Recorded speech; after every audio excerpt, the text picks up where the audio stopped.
Okay. Good evening and a very warm welcome to all of you joining in today. My name is Shamha Najmudi and I am the moderator for this evening. And I would like to thank everyone joining in for this session, The Flip Side, brought to you by the Pick a Book.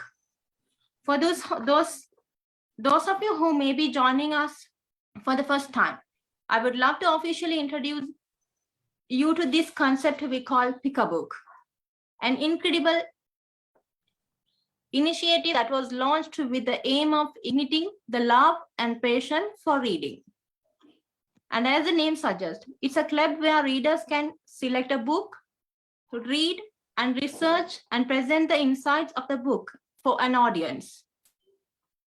Pick a Book not only instill the habit of reading, but also helps to set forth the wealth knowledge while honoring our readers' communication and public speaking skills. You know, there is a fact that by reading just 20 minutes per day, you will actually end up reading 1.8 million words in 1 year, with an average of 500 per page. That means you would read 3,600 pages per year. That's 12 books with 300 pages each. If you make reading a habit, it will definitely pay off in the long run with minimal effort. And on that note, I welcome you to the flip side, where we will be engaging with successful individuals, influential personalities in a conversation, asking them to share with us how reading has helped them both personally and professionally. And we trust that everything that's shared today in this segment of Flip Side will add a great value to us, you and us. Before we get into the books, let me introduce you the amazing presenters we are having today. We have Vijitha Samarakodi. She is a founder, corporate trainer, mentor, sales, and VMS Academy of Selling Arts. She is also award-winning sales professionals in life in general. Insurance industry, both locally and internationally. Also a Toastmaster and a member of Battaramala Toastmasters Club. Area Director, Division I, Area 3. And EXCO member, Women in Management. Good evening and a very warm welcome to you, Miss Vijitha Samarakodi. Good evening, Sama. Hope you are doing good today. Yes, I am good. Thank you. Thank you. You're welcome. On the other hand, we have Archana Chanmahavelu. She is the secretary of PAB Elegance Club and currently a senior software Q&A engineer, and she also believes in being a very simple person who lives under the sun. Good evening, Archana. Good evening, Shamha. And a warm welcome to you. Thank you. Hope you're doing good today. I'm good today. It's a pleasure. It's a pleasure having you here today. Thank you. Without further delay, let's start our question. Right. The question forwards to Miss Archana. The first question, according to the author, how to develop beliefs? So before going to the question, let me give small introduction about the book. The Magic of Thinking Big is a powerful, practical and uplifting book to help get you out of a rut. Building from this book can invigorate your goals and empower you towards success. Most people go through life with a small ambitions, small goals and small thoughts, and they are only rise to the size of their dreams. This book, as per the title said, it will guide us to follow art of thinking big in our day-to-day life. So now let me come to the question. The first step towards success is a very basic step. It cannot be avoided, which is believe in yourself. Believe you can succeed. The author gives 3 main strengthening the power of belief. The number one, think success. Don't think failure. At work, in your home, substitute success thinking for failure thinking. When you face a difficult situation, think I will win, not I will probably lose. When you compete with someone else, think I am equal to the best, not I am outclassed. When opportunity appears, think I can do it, never I can't.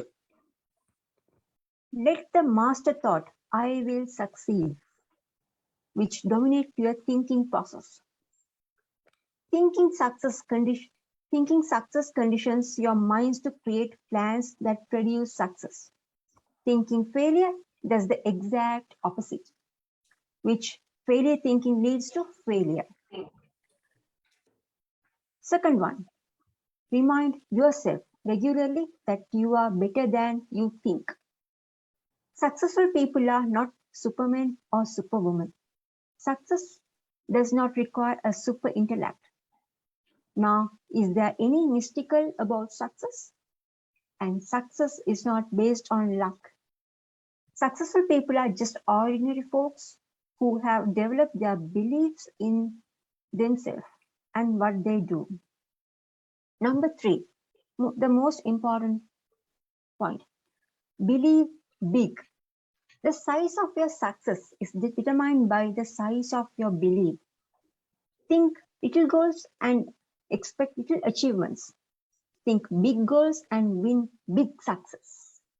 Remember this, too big ideas and big plans are often easier, certainly no more difficult than smaller ideas and smaller plans. Okay, thank you, Archana, for the wonderful introduction about the develop of beliefs. And the next question will forward to Miss Vijitha. In the book, there is a statement says everyone is selling. Do you agree with this statement? Thank you, Sama. Yes. Before I answer your question, let me introduce the book author. This book is written by Napoleon Hill. He is born in one-room cabin in Wise Country, Virginia. Had a long and successful career in writing, teaching, and lecturing about the principles of success. He is having a Hill Foundation, a non-profit educational institute. He has become a legend in business circles for creating effective sales courses that turn around failing companies. His philosophy of success for salesmen was simple. You, the salesman, are the most valuable asset and you need to sell yourself first. Yes. Everyone is selling it all the time. No matter who you are or what you do, every time you meet someone, explain an idea or talk over the phone or give your opinion, you are selling your most valuable asset. That is you. You are selling yourself. Just imagine in your professional career, even if you want to tell something or give your idea to your superior, you got to convince him. In other sense, you have to sell yourself. So when you are convincing, in the book it says the ability to influence people without irritating. Word irritating. We don't like people irritating us. So there's an art of doing that. That's a skill. Yeah, you have to learn about the influencing people. So when you are influencing or when you are giving your idea, should not be an irritating one. So that is why every time you got to sell yourself. So in this book, Napoleon Hill has written everything about how you can influence and giving your idea. So I would suggest all the people, especially people who are in sales, to read this book. And there are so many qualities where he has written. So I would like to mention only 5 qualities here. First one is the courage. If you are not a courageous person, you can't be a salesperson. The second one is imagination. Yes, it is with the empathy. You got to think from the other person's perspective. Then only you can understand the other person's issue. The next one is the way you speak, your tone of voice. It should be a pleasing one. If not, nobody is going to listen to you. Other one is very important, your physical fitness. You got to take care of yourself. And the final one is hard work. Even though you have the other qualities like courageous, imagination, everything, but if you are not a person who can work hard, it will not work. So these are the qualities he has given to become a good salesperson, because every time you are going to sell something. Thank you.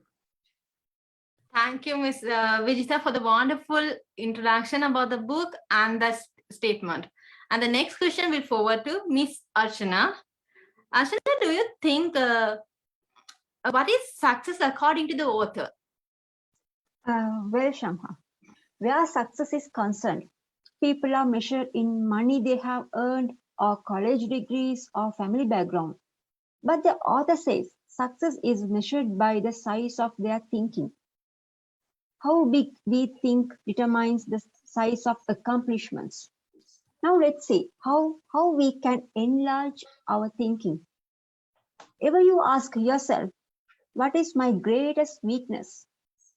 Probably the greatest human weakness is self-depreciation. That is selling yourself short. Self-depreciation shows through in countless ways. Examples. Let me share some examples. First one is when you see a job advertisements, it's exactly what you like, but you think, I am not good enough for this job, so why I bother?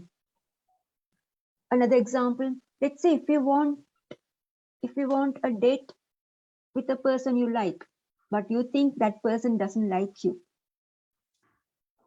So another example author says, when you are in a job interview, if interviewer asks about your salary expectation, you put down a modest figure because you feel you are not worth the bigger sum of you like to earn. Philosophers of thousands of years have issued good advice. Know thyself. But most people, it seems, interpret the suggestion to mean know only the negative self. Most self-evaluation consists of making long mental list of faults, shortcomings, inadequacies. It's well to know our inabilities, for this shows us areas is which we can improve. But if we know only our negative characteristics, we are in a mess. So our value is small. Here is an exercise to help you measure your true size. Determine your 5 chief assets. Invite some objective friend to help you, possibly your wife or husband, your superior or professor, some intelligent person who will give you an honest opinion. Examples of assets, author says: education, experience, technical skills, appearance, well-adjusted home life, attitudes, personality, initiative. Next, under each assets, write the names of 3 persons you know who have achieved large success, but who do not have these assets to as a great a degree as you. When you complete this exercise, you will find you outrank many successful people on at least one asset. There is only one conclusion you can honestly reach. You are bigger than you think. So fit your thinking to your true size. Think as big as you really are. Never, never, never sell yourself short. Thank you. Thank you, Archana, for the wonderful answer. The next question will forward to Miss Vijitha. Uh, as per the author, most of the people buy personalities. Do you agree with this statement, Miss Vijitha? Yes, people buy personalities. Why personality? If you want to buy something, you go to a place where you are appreciated. There are so many shops or so many salespersons, and they are selling the same thing. Sometimes with same price. But we buy from the people who are having pleasing personality. Just remember when you are doing shopping or when you are approached by salespersons, do you take from everyone? No, we don't take. We are searching for a pleasing personality. But remember, it is not flattery. We don't like people who flatter. No. These people are having qualities. They are personalities. When they are selling, we say truth in selling. When they are selling, there's a genuinity. They sell the truth. So you got to get that product. And every time they are having the motive. There's a selling motive. So whenever you go to a shop, they will see what motive you have come. There are 9 motives. So when the person who is having the pleasing personality, he knows what motive you have. And then what they do is they plant the correct or the right motive so that you finally is going to get that product. So according to the author, he says people are buying the personality as much as the merchandise. So as per the book, he has given so many examples, even the layman can understand it. So whenever you sell something, it is always about the personality. Just think about all your situations, then you will understand it. Yes, people buy personality rather than merchandising. Thank you. Thank you, Miss Vijitha. And the next question will forward to Miss Archana. Archana, what you should do in order to think yourself as success? Well, the first thing you must do is thinking yourself success. The author says you must vaccinate yourself against excuses, the disease of the failures. Excuses appears in wide variety in forms. But the worst type of this disease are health excuses, intelligence excuses, age excuses, and luck excuses. Now let's see how we can protect ourselves from these common illness. Bad health is thousands of different forms. Is used as an excuse for failing to do what a person wants to do, failing to accept greater responsibilities, failing to make more money, failing to achieve success. Millions and millions of people suffer from health excuses. But is it in most cases the legitimate excuse? Think for a moment for all the highly successful people you know who could but who don't use health as an excuse.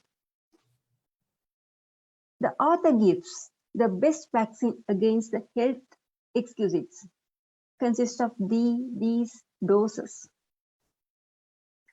Number 1, refuse to talk about your health.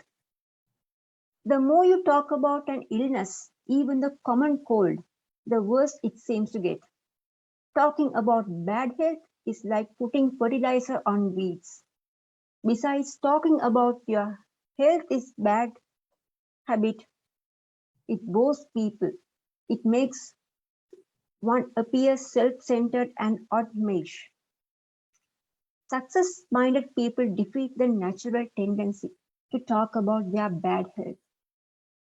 One may get a little sympathy, but one doesn't get a respect and loyalty by being a chronic complainer. Second one, be genuinely grateful that your health is as good as it is. It is far better to be glad you are healthy as you are. Just being grateful for the health you have is powerful vaccination against developing new issues and pains and real illness. Number 3, remind yourself often it's better to be wear out than rust out. Life is yours. Enjoy. Don't waste it. Don't pass up living by thinking yourself into a hospital bed. Intelligent excuses is a common. In fact, it's so common that perhaps many as 95% of the people around us have these varying degrees. Most of us make two basic mistakes with respect to intelligence. First one is we underestimate our own brain power. The second one, we overestimate the other fellow's brain power. The author suggests 3 easy ways to cure intelligent excuses are. The first one is never underestimate your own intelligence and never overestimate the intelligence of others. Don't sell yourself short. Concentrate on your assets. Discover your superior talents. Remember, it's not how your brain you have got that matters. Rather, it's how you use your brains that counts. Manage your brain instead of worrying about how much IQ you have got. Second one, remind yourself several times daily. My attitudes are more important than my intelligence. At work, at home, practice positive attitudes. See the reasons why you can do it, not the reasons why you can't. Develop an I am winning attitude. Put your intelligence to creative positive views. Use to find ways to win, not to prove you will lose. Remember that the ability to think is of much great value than the ability to memorize fact.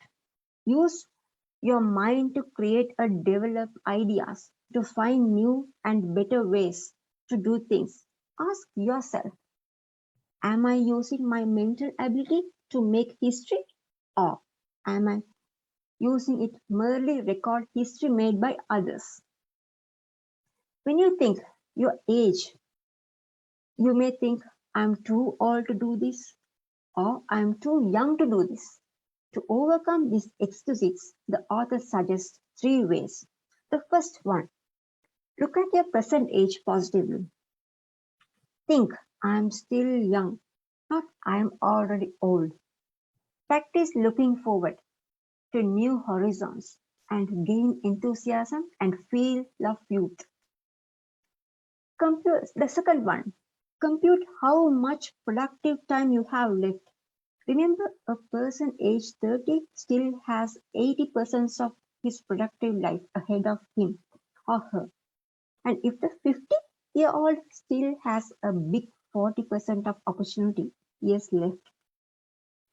Author says life is actually longer than most people think. The third one is invest future time in doing what you really want to do. It's too late only when you are let your mind to go negative and thinking it's too late. Stop thinking I should have started years ago. That's failure thinking. Instead, think I am going to start now. My best years are ahead to come. That's the successful people. That's how the successful people think. Over to you, Shanta. Thank you. Thank you, Archana, for the wonderful facts that you have given to us. And it's great. Okay, the next question to Miss Vijitha. The selling is an art. How do you explain this? Yes, selling is an art. Before that, in the author explained, no one have pleasing personality without the foundation of sound positive character. Very powerful statement. You may wear best clothes or branded stuff, or you may conduct yourself on a most pleasing manner.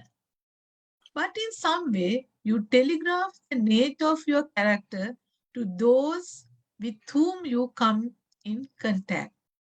There's a great power of attraction in the person who has a positive character, and this power expresses itself in unseen as well as visible ways. So, a best salesperson will have the positive attraction. So, selling is an art. When amateur or the little children draw arts, we just say it's a picture. If they have drawn a horse, we say it's a picture of horse. But when the master artist draws a picture of a horse, we recognize not only as the horse, but we also exclaim. We say, how wonderful! It is like a leaf. This artist paints action, reality, and life into the picture. So that is why the master artist picture is recognized. So likewise, inefficient salespersons draw pictures like amateurs, and that will not give a clear idea. There's no passion in that, so you don't get the sale. They just present the idea only. But the master salesperson will draw a picture where it is recognized and exclaimed. There's a term called showmanship.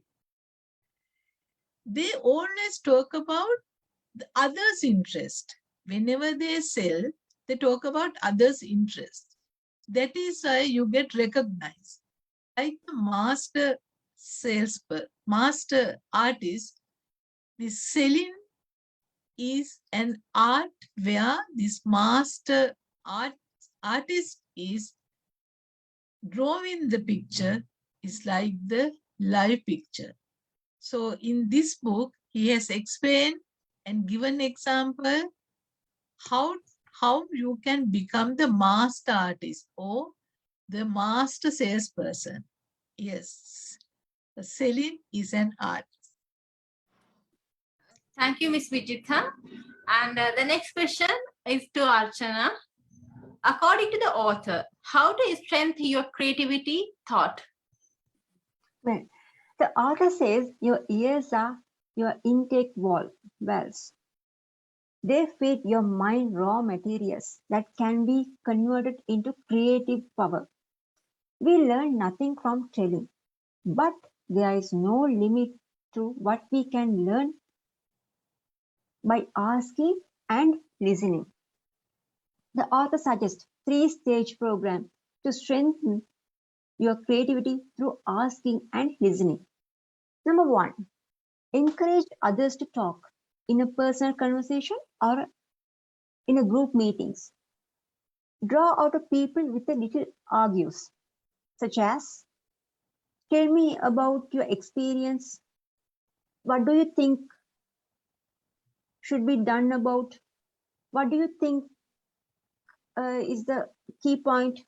Encourage others to talk and you will win a double-barrel victory.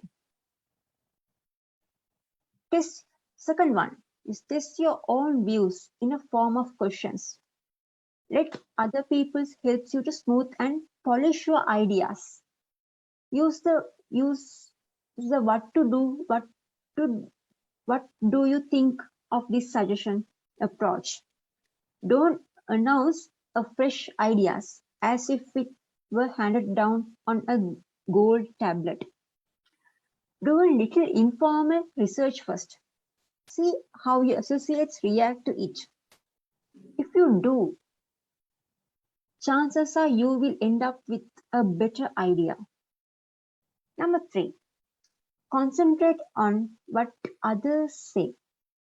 Listening is more than just keeping your own mouth shut. Listening means letting what's said penetrate your mind. So often people pretend to listen but they are not actually listening. They are just waiting for other persons to pause and so they can take over with talking. Concentrate on what the other person says, evaluate it, and then that's how you collect mind food. Thank you. Thank you, Archana. And the final questions to Miss Vijitha. Self-confidence begins at home. Do you agree? Yes, Sama. Self-confidence begins at home. Just think about yourself. When you are at home, if your family member, your mother, father, or if you are married, your husband or wife, if they don't encourage you, or if they don't recognize you, your self-confidence is not there. So whatever the work you are doing, you always got to have the encouragement from your family. Just think about people who doesn't have a encouragement or who doesn't have a support from the family. They are not having self-confidence. Just think about your friends or known people. But when you were encouraged or when you were always supported by your family, you are self-confidence.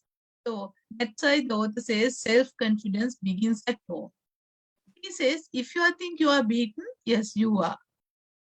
So don't ever think about that you are beaten. You always think in a positive way and you got to believe in yourself because nobody is going to believe you. You have to believe in yourself. So that is how you increase your self-confidence. And there's one nice thing he has put, the man in the mirror.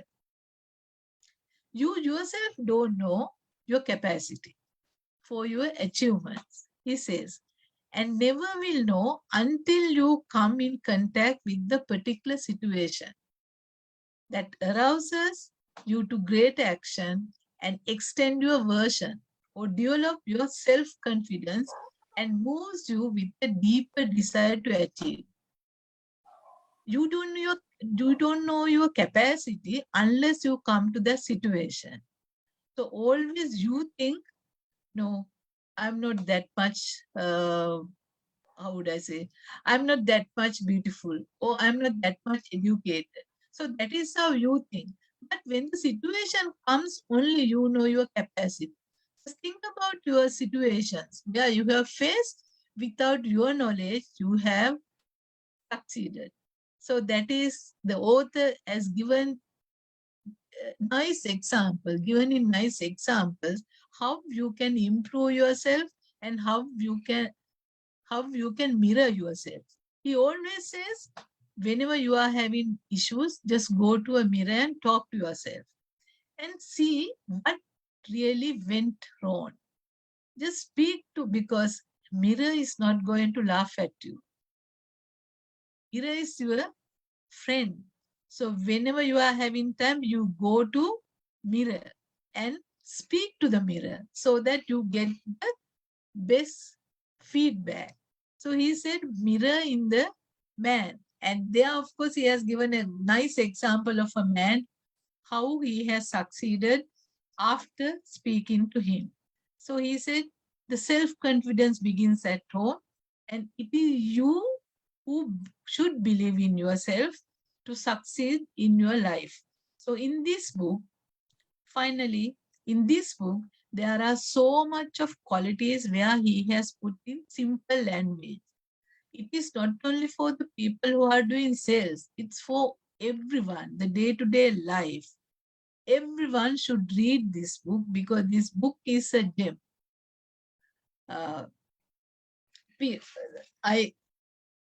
Selling You, the book name is Selling You. The author is Napoleon Hill. I strongly suggest everyone to read this book because this is a life-changing book for everyone. Thank you, Samma. Thank you, Miss Vijitha. And the final question to Archana: how harness and develop your idea? Well, Shamha, ideas are highly perishable. If we are not on a guard, the squirrels, the negative thinking people will destroy most of them. Ideas require special handling from the time they are born until they are transformed into practical ways for doing things better. Use these three ways to harness and develop your ideas.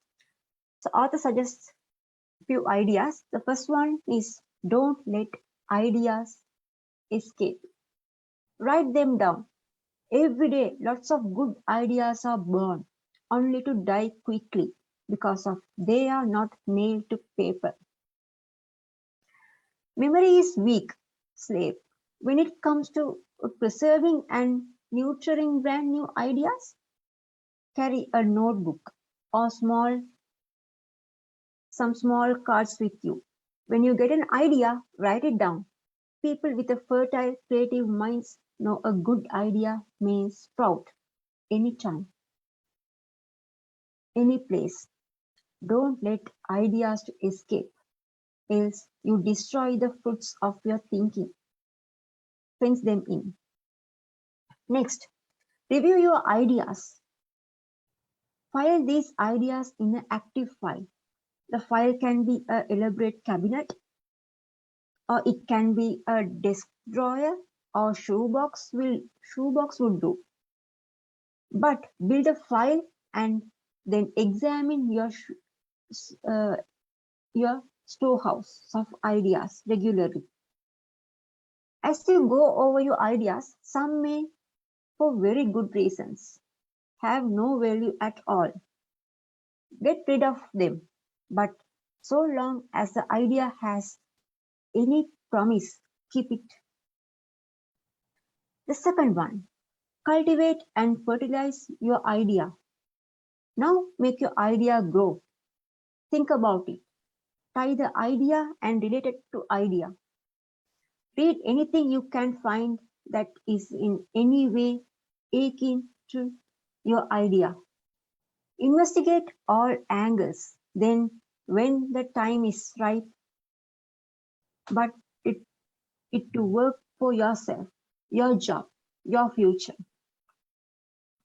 When an architect gets an idea for a new building, he makes a preliminary drawing. When a creative advertisement person gets an idea for a new TV commercial, he puts into a storyboard form a series of drawings that suggest what the idea will look like, its finished form. Writers with ideas and prepare a first draft. Shape up your ideas on a paper. There are two excellent reasons for this. When the ideas are taken tangible form, you can literally look into it, see the loopholes, see what it needs in the way of polish. Then two ideas have to be sold to someone, maybe customers, employees, the boss, friend, fellow club members, investors, somebody must be buy the idea, else it has no value. So Shamha, this is the wonderful book, right? This has any number of techniques that which uplifting our thinking pattern and reorganize our thinking habits in our day-to-day life. So this is explained in a very simple way, which this is very related to our day-to-day life as well. So by reading this book, we can reorganize our thinking habits, and the most wanted attitude or habit we should have at this moment is we should have big goals, big dreams. To achieve this, we have to have thinking big habits. And thank you, and over to you, Shamha. Thank you, Archana, for the wonderful explanation that you have provided with us. And with that, we have come to the end of the another interesting flip side. with that, we conclude the Flipside webinar series organized by Pickabook Sri Lanka. And as you know, Pickabook Sri Lanka, the vision is to change the participants' sense of self through the wonders of literature, and they inspire change. And I think from this episode, we were able to learn and inspire change. Thank you so much once again for the presenters, Archana and Miss Vijitha, Thank you. for sharing with us inspiring and insights of some award-winning books. And thanks to all of us, all of you who joined in. Hope you guys have a wonderful weekend. This is your host, Shamha, signing out. And thank you.